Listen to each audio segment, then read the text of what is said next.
90.3 WHPC now presents Law You Should Know. The law affects every aspect of our lives, our home, our jobs, and our recreational activities. Now, learn about the law and how to protect yourself against the loss of your liberty or property, and learn how to stand up for your rights and seek compensation when you have been wronged. Your host for Law You Should Know is attorney Kenneth J. Landau, a past dean of the Nassau Academy of Law, and frequently lectures to lawyers on ethics and avoiding problems with clients, and to the public on how to choose and use lawyers.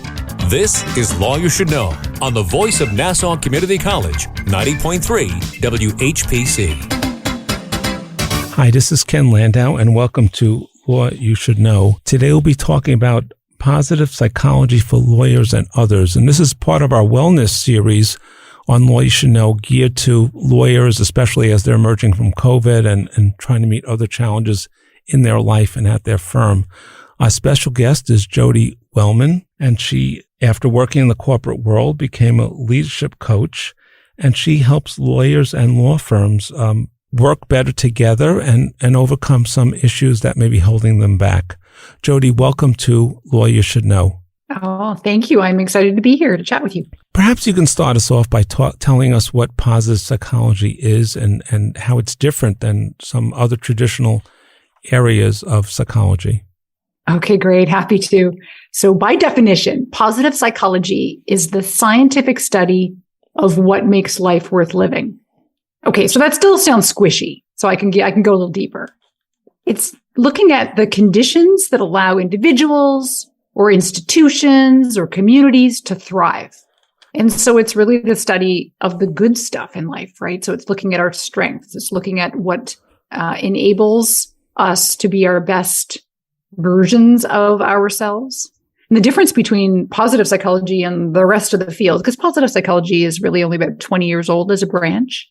Let's quote unquote, regular psychology is like the study of medicine, right? It's the study of disease or illness or sickness in an attempt to try to fix that. And that can be a really noble mission, right? But what we often find is that when we are studying what isn't working, when we're studying abnormal psychology or problems or anxiety or depression, we kind of get mired in, unfortunately, the tale of problem versus let's flip the script a little bit and study what is working. And that's actually called appreciative inquiry, which is let's ask questions about what's working and use that to our advantage.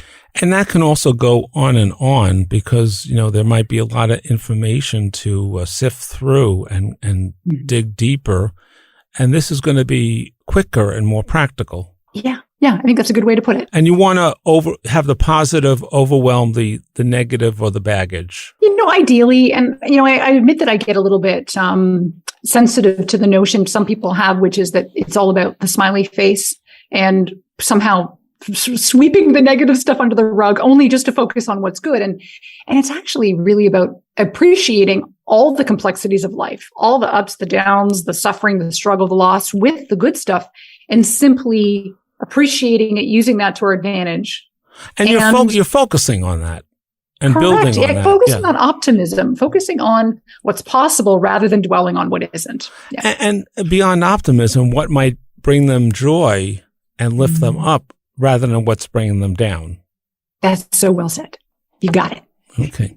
So the force of good might overwhelm the force of drama, which is important, but this is one way to put it in perspective. And the good outweighs the bad. I think you are right. And you just reminded me of, unfortunately, the thing called the negativity bias. Because as humans, we are actually wired to focus on what isn't working. And it is an evolutionary tactic. It's all very smart of us to be cautious and aware and be a little pessimistic. But unfortunately, we can take it sometimes too far, right? The negative is stickier than the good. So we have to work to be optimistic, most of us. And also, we're anxious about the future and we're dwelling about the past. But in this moment, maybe things aren't so bad, or we can focus on whatever is going on is positive and build on that. And maybe that will act as a buffer to what we might encounter tomorrow. All right. I'm high-fiving you. Okay. I love it. Okay.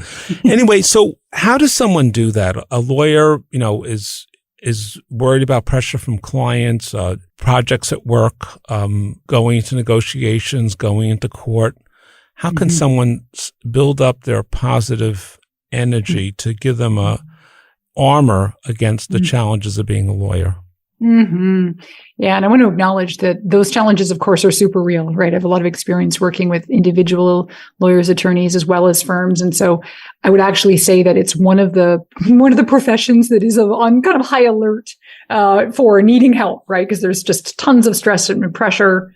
And it, depending on the area of law that people can study, it can be potentially a downer, right? Day to day, focusing on solving complex problems. The nature of the work sometimes, even if it's meaningful, the nature of the work can feel very heavy, right? So there is a framework that I always find useful to come back to. And it's like the most famous well-being model in the world. And it's, from Martin Seligman, who is the founder of positive psychology out of the University of Pennsylvania. And if you want, I can just give you the acronyms and share a bit of it with you, because I think this is a bit of a roadmap to help people figure out, how do I look at my life and how do I try to at least carve out some semblance of well-being, especially when I'm in a job that is overly taxing and demanding on my well-being. And a field too. Yeah. So tell us that acronym. Yeah, sure. So it is called PERMA, PERMA. It does not sound snazzy, but what it stands for, P is positive emotions. E, I'll get into them if you want. E is engagement, and that's our degree to which we're kind of plugged into the work we're doing or our activities and leisure. R are relationships, and let's be honest, they've got to be positive relationships. Can't be the crappy ones. M is meaning, having that sense that what we're doing actually has some kind of purpose. We're not just pushing paper. And then A is achievement. Man, that glorious feeling of achieving whatever it is that we were after, the goal, that we achieved it. And don't forget, a lawyer has already achieved something by getting into and graduating and passing the bar. And those are big things. And most people can't do them. Could we just spend a moment on each one of those things? Great. How can someone build their positive emotions and hopefully get to the overwhelm their negative emotions, which we all have? The science is pretty irrefutable that, we actually have more control over our positive mental state than we think. And so, half of our kind of affect and our sense of life satisfaction and happiness is genetic. And 10% of it roughly are our circumstances. We're reborn in affluence or not, or whatnot.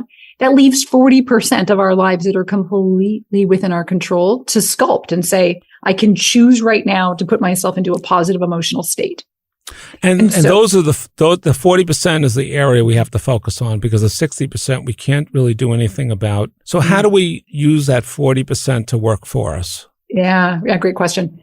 So Barbara Fredrickson is the researcher that does most of the work in this area. And she's identified 10 of the main positive emotions. And so it includes things like inspiration, pride, love, interest, and kind of curiosity, like getting interested in stuff. Serenity. And so joy, contentment, and it is our choice. So for example, let's just say before you have a really big client meeting and it's going to be stressful and that there's just going to be a lot going on. It's your choice before you go in to put yourself into a positive emotional state, which there's this really cool theory called the broaden and build theory. When you're in a good mood, if I could just simplify it, if you're in a good emotional state, you are literally more, you can see through a broader perspective, options, possibilities, solutions. You have a greater, broader perspective from which to solve problems and approach things. Even your peripheral vision is broadened, funnily enough, which allows you to achieve more. How can you get into that state? Yeah. Okay. So you pick on a daily basis.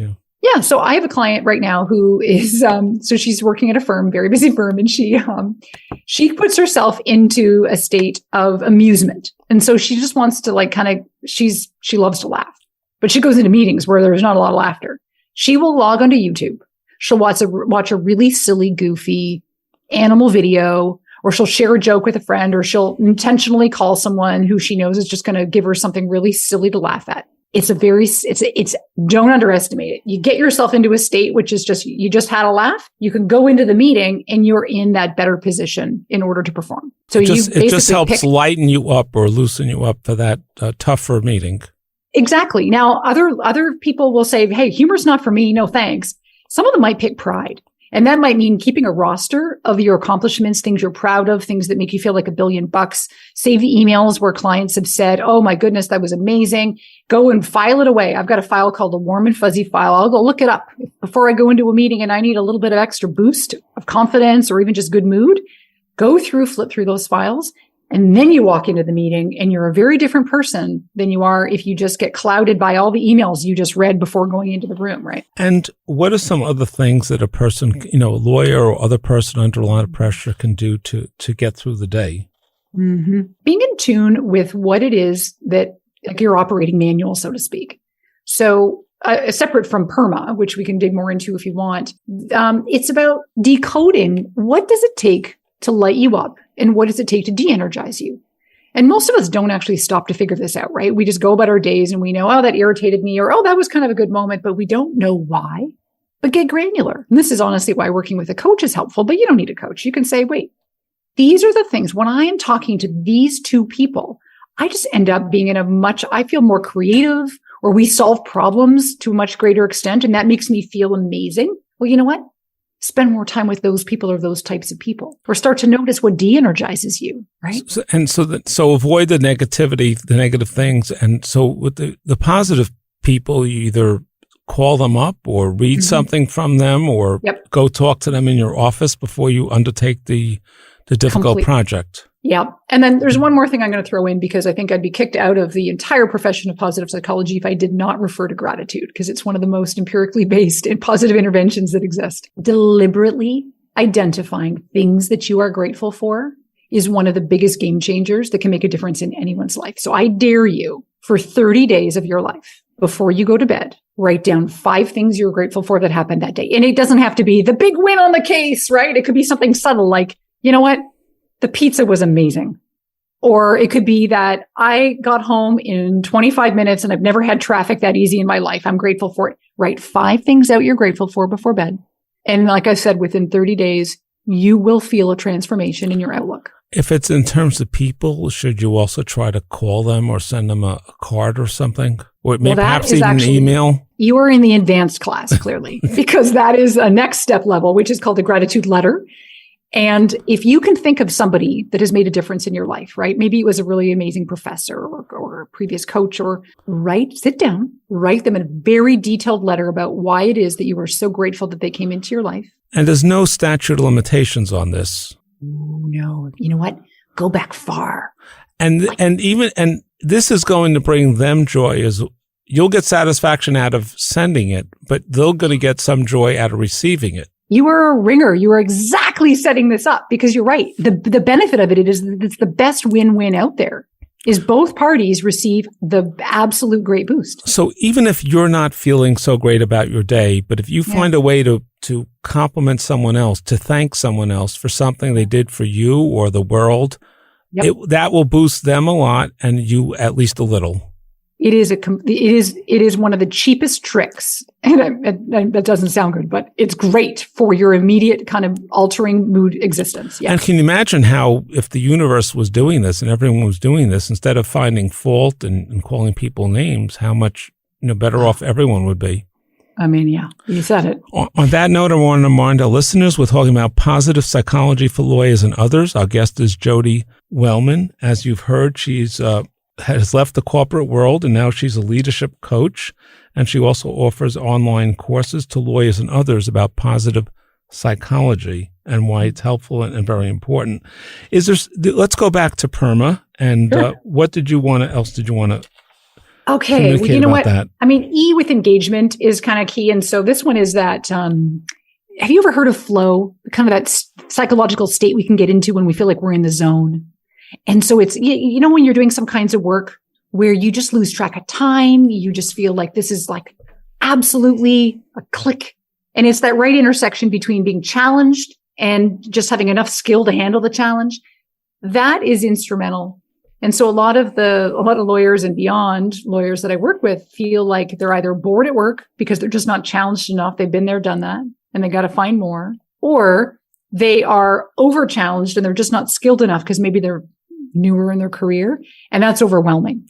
And so we should be seeking that zone at all times. And maybe they can add something to the mix, and it could be doing pro bono work. It could be doing charity work. There's plenty of need for that as we emerge from COVID and whatever field you're in. Yeah. And it might be a way you're meeting other like-minded people and you're doing some good and you're taking a little break from the law or business. Well, thanks for saying that, because now I can just jump right over to M in promote, which again is meaning, because a lot of people feel like they need some kind of a new project that they also have a sense of autonomy over, which, by the way, the ingredients for motivation to really feel motivated in the work we do is typically having that sense of autonomy, like we're independently working, having a sense of mastery, like I can actually get really, really, really good at this and maybe become a subject matter expert in this area, and having a sense of purpose, which connects back to meaning. And so you might get that sense of engagement by also taking on a more meaningful project. So that's a combination of those two. Using the concept of 4,000 Mondays, the Monday part, is it because people dread going back to work on a Monday, or if they follow your ideas from positive psychology, they'll look forward to it and relish it? Well, you know what? That is one of the hopes. And in 4,000, I'm being literal because we roughly get 4,000 weeks to live. And yeah, I choose Mondays. Someone said to me yesterday, why don't you go 4,000 Fridays? It's like, Fridays are easy. We all love Fridays. Mondays make us go, wait a minute. Am I enjoying what I've got going on, or am I not? And what do I need to do about it to like my time left? Or people look forward to the Monday holiday rather than the Monday workday. What are some other things what are some things you found in counseling organizations and law firms, getting them to change the way they handle people or situations or the work, a life relationship to leave lawyers and others in a better place? Well, to go back literally to the part about teams, I think you mentioned too. So if it's a group sort of atmosphere, the most high performing teams, are the ones that have that really mutual sense of trust together, that they believe. And this, by the way, is not trust in the way we often think of it. It's trust like trusting one another, that I can say, I screwed up. I made a mistake. I need your help. You know what? You're better at this than I am. Can I lean on you for this? Or I don't know the answer to that. So for young lawyers or for lawyers of any experience level, for other professionals, is it okay? Is it important they be able to do that and seek help and collaborate with people and get wisdom to how to overcome a problem? The answer is yes. And I'm going to put an asterisk at the end of it, of course, right? So I think a lot of newbies do think that they can't be vulnerable and they can't show, it's like the imposter syndrome. Oh my gosh, I'm at this amazing firm and they're going to find out that I'm really an idiot. You know what? You gotta ask questions. You can't ask them twice, right? Like you gotta learn from the answers, and you gotta be a quick study, and you gotta study late and long and hard. However, if you admit with courage and candor, you know what? I'm actually not that familiar with that. Do you mind refreshing me on that? And if you say it with confidence, studies show that people actually respect that person more than the guy in the back of the room who's quiet, kind of going, oh, okay, I'm going to have to figure this out later on my own. Is it also better, like before you finish a project, you discuss it with someone to see if you're on the right track before you put too much time and energy, perhaps on the wrong focus or the wrong issues? Yeah, I absolutely think so. And again, I think it's like most things, it's how you approach it.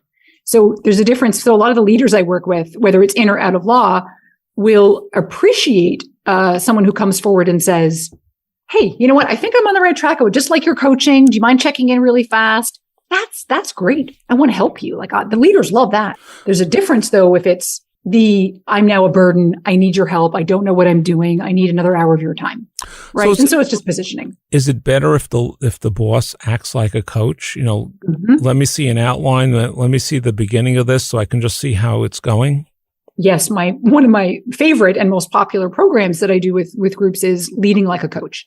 It's a lot of leaders, a lot of partners think that they have to have the answers for when somebody else asks a question. And I will beg to differ. I think that sometimes for the sake of speed and time, fine, give them an answer. But the best leaders are the ones that ask the best questions. It's not about giving the best answers. And even if you need coaching on something, maybe you can ask a colleague or a friend, and maybe they can ask you for coaching on something else. Maybe they don't know how to cook a certain dish. So we all can be coaches in some way and contribute to the the betterment of the world. Yeah, now you're speaking my language. I'm loving this. And you've reminded me of something that is in positive psychology. It's called job crafting.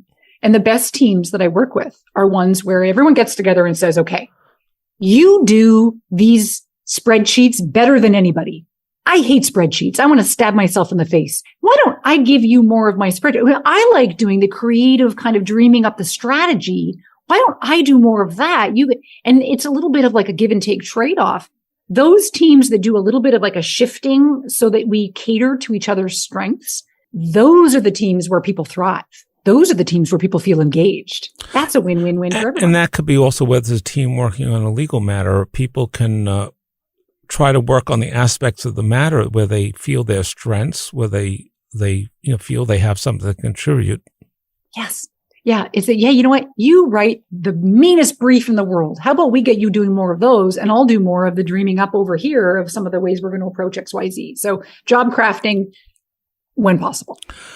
I would just like to remind our listeners, we're talking with Jodi Wellman, that's Jodi, and she's talking about positive psychology for lawyers and others and how the principles of positive psychology can help us to be better lawyers and happier people and work better with others and on behalf of our clients.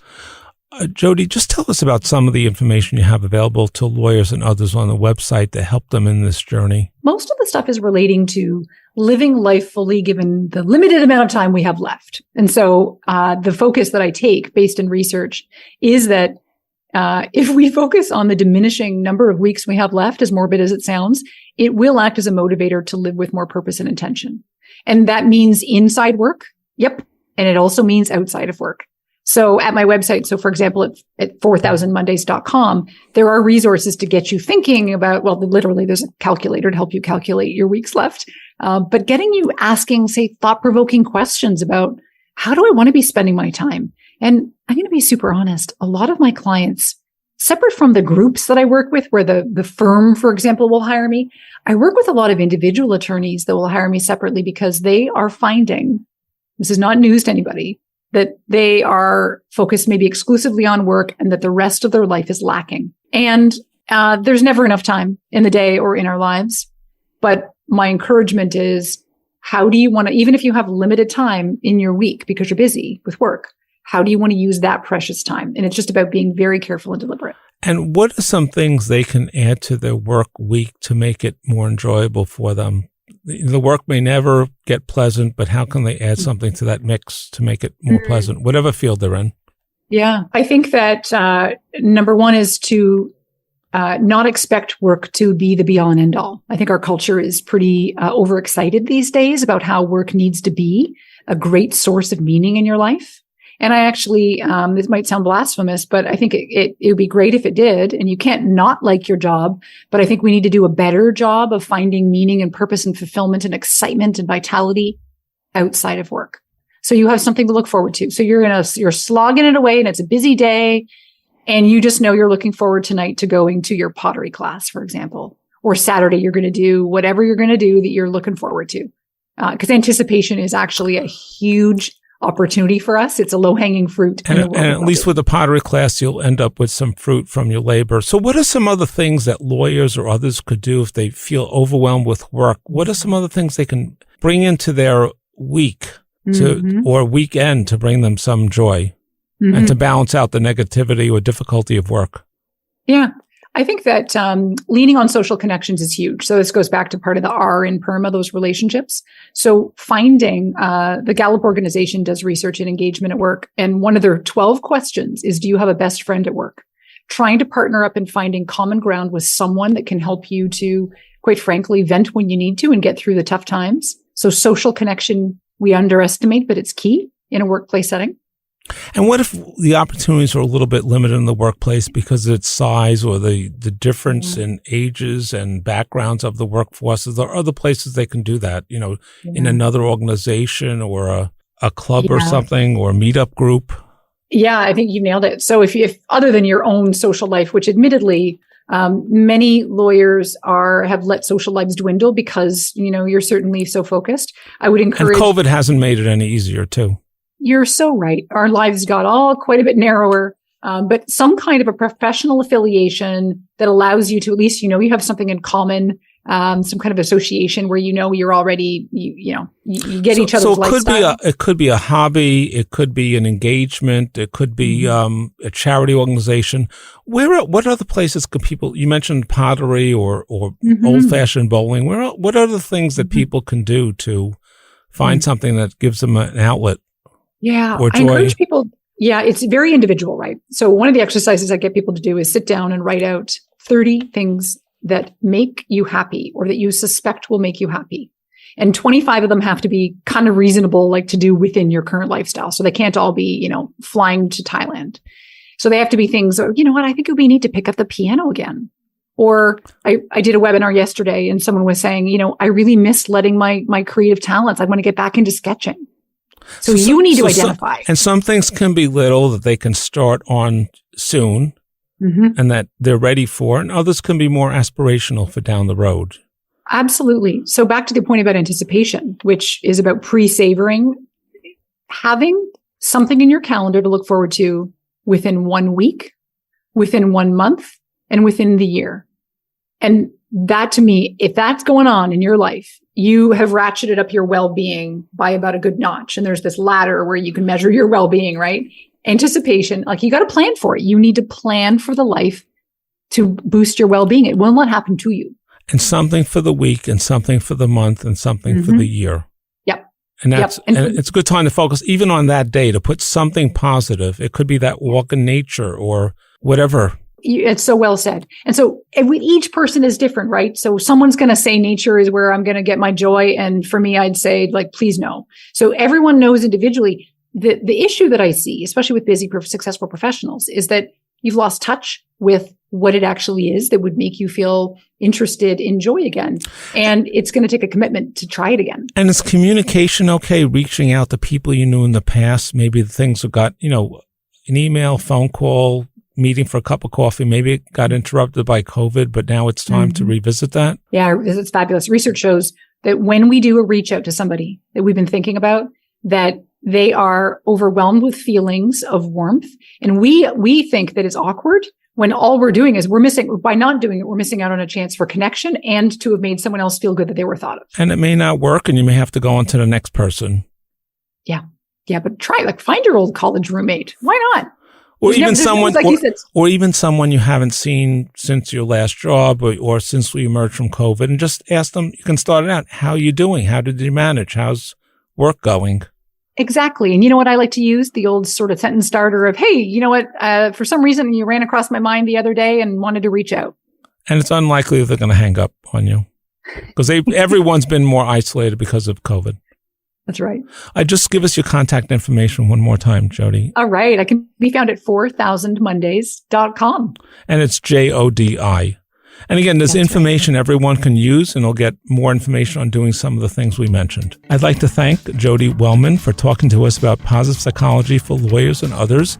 If you missed any part of the podcast, you want to listen to it again, just go to nccradio.org. And please join us next week at this time for another program on law you should know here on 90.3 WHPC, the voice of Nassau Community College in Garden City, New York.